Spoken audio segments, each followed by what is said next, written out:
Hello, my name is Natty Davis, and I would like to run you through a scenario that some of y'all might have actually gone through. Now, imagine this. You're just driving at night and you take a turn, and then all of a sudden, boom, you're just hit with bright lights, and you have no idea where you're turning at. You don't know if you need to turn your steering wheel to the right a little bit more to turn more, or left to get out of the way. Now, this is actually a dangerous situation, and this is what I'm going to be talking about to you today. I'm gonna first go through how having bright lights on a car can actually endanger people, how we can get those lights dimmed, and then I'm going to speak to you about what can happen if we don't have this happen, if we don't solve this issue. Now, first off, having bright lights is actually dangerous, and according to RAC, which is a roadside assistance company, half of half half of people that took their survey actually said that they were actually blinded by those high beams and those bright lights, while 4 in 10 said that they felt unsafe because those bright beams were in their eyes.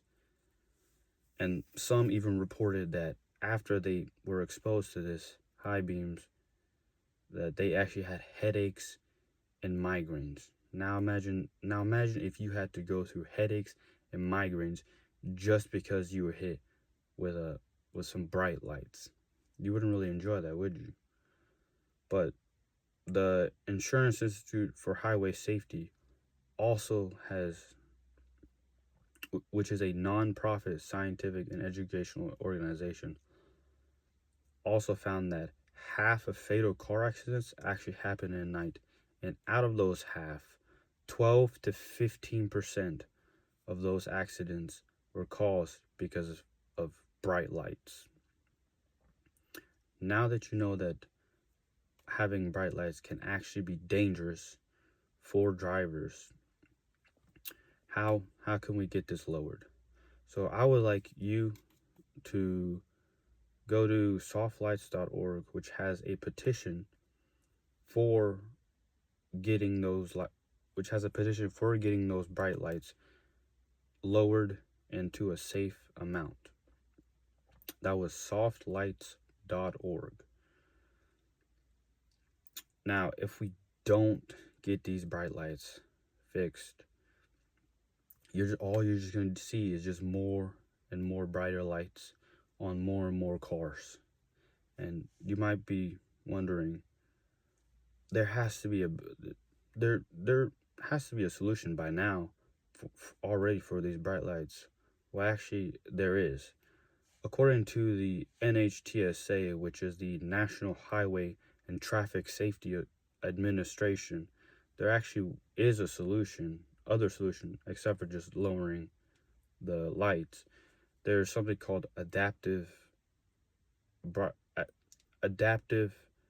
lights, which actually single out a car in front of you and not shine the high beams towards that person, so that way you can still have your bright lights so you can see the road in front of you, but not blind the person that is on the other side of the road. But this solution, but no car in the USA actually has these adaptive lights on the cars. And according to the CBS News, which is a news channel, these lights aren't going to be actually implemented onto cars until years later. Now, what would you rather have?